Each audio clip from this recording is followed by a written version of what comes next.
Hello everybody! I'll be sharing with you a tour of my watercolor sketchbook that I completed in 2025. I planned to make this video a while ago when I did finish the sketchbook back in February of this year.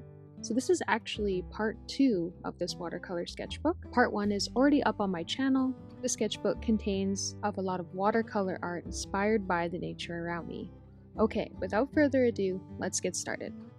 Of course, I have to paint a skeleton. I just love skeletons, and I thought it would be fun to paint a skeleton bathed in moonlight with moths flying around him in this elegant pose sitting in a meadow or a field.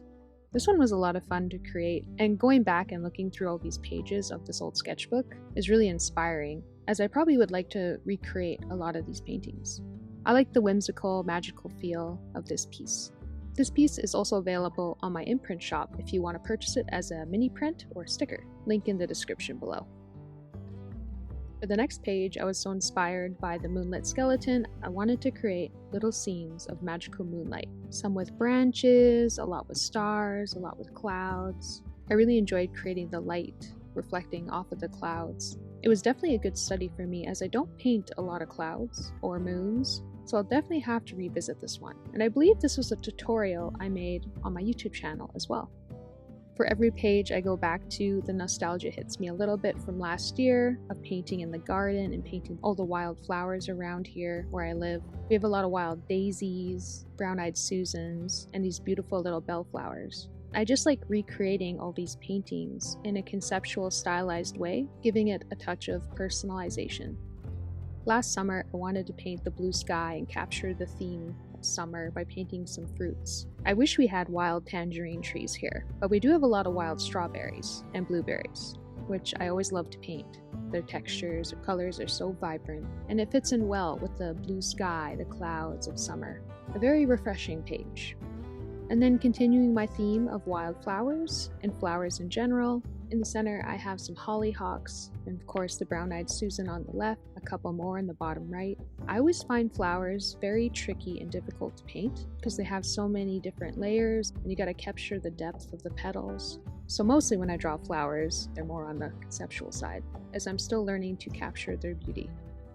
We have a pretty big garden where I live. Me and my mother work on it every summer. It's a lot of work, but it's totally worth it. We grow all kinds of things from tomatoes. I grow a lot of peppers as I make my own hot sauces and tomato juices from our tomatoes. And this was themed from our last year's garden, where we were growing all kinds of things from cabbages, to radishes, to peas and beans, tomatoes, cucumbers, carrots, and of course my peppers, all planted from seed.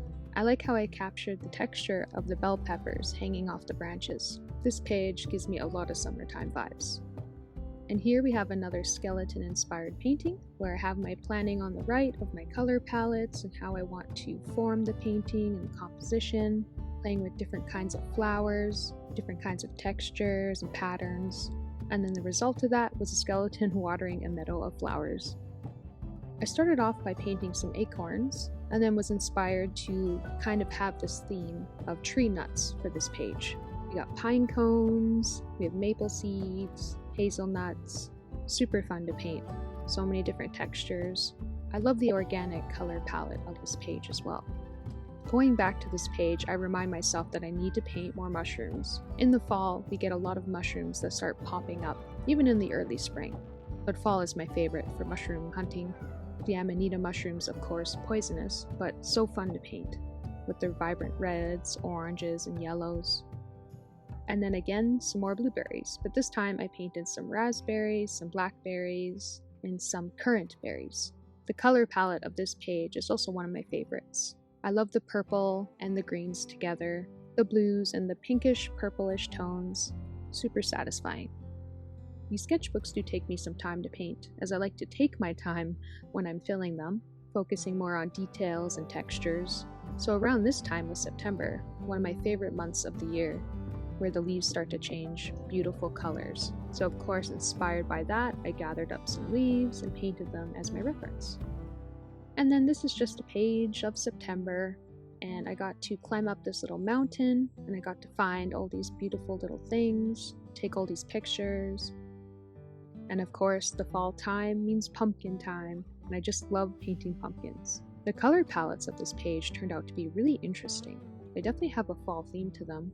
It was fun recreating some of the textures of the gorges, of the squashes, with their greens and yellows. I definitely need to revisit painting pumpkins.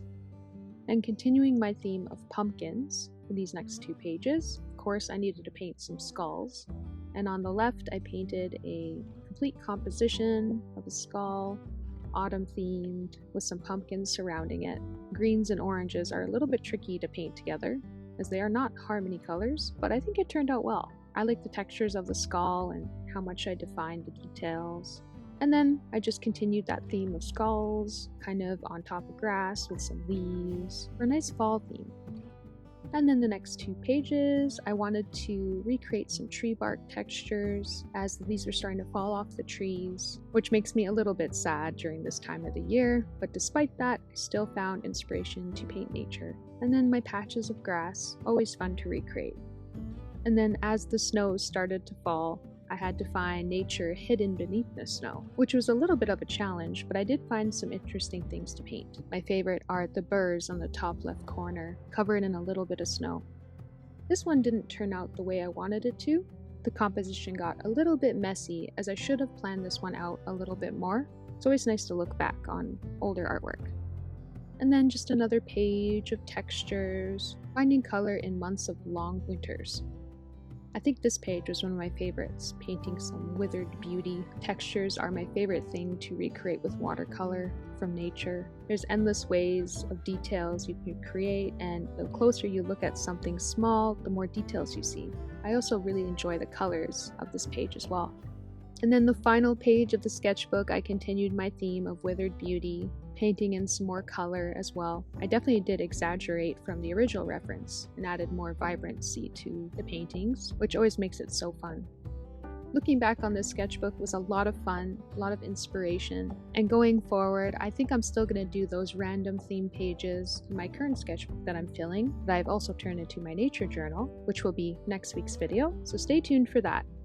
I just want to say thank you so much for watching, guys. I really appreciate it. You can find me on the social medias and the links in the descriptions below, as well as my imprint shop and my Patreon if you want to join as a free member. I'm growing organically, and I appreciate all the support, the comments, and I respond to everyone if I can. One last thank you, and now I'm gonna let you guys enjoy the montage of all my favorite little paintings of this book with some music, and I will see you Friday. These videos are uploaded Fridays.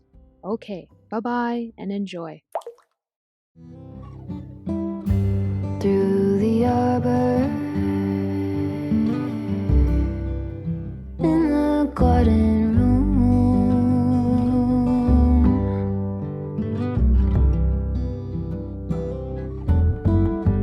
wings are beating, baby, me and you alone.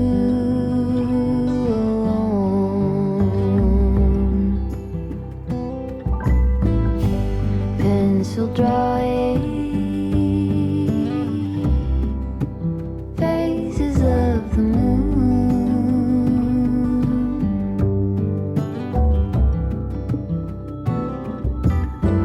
all through the stages, both becoming seen into.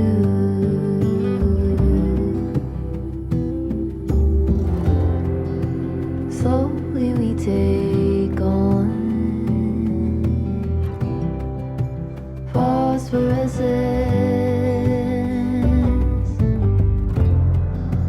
vivid in the bone, phosphorescence.